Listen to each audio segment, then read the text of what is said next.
It's not harmful, but got some on my arms and a little on my shirt, but we've been using mineral spirits on here to get rid of some of the goo and the stickers and so on, and to get some of the scuffing off, and I got a good deal of it off.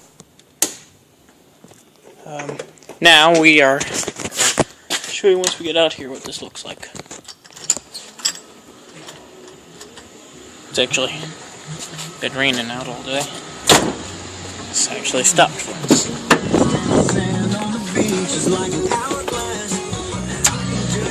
But that's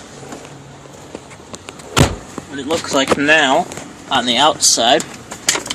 Underside is still somewhat dirty.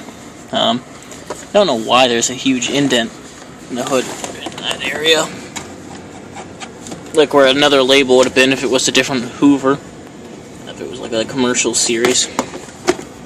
But it's all up to the level it normally would be. And some of the stuff just scratches right off of it now. But yeah, we used it mainly to clean up the bumper a little bit, and it helped out a lot. So now it's time to go back in.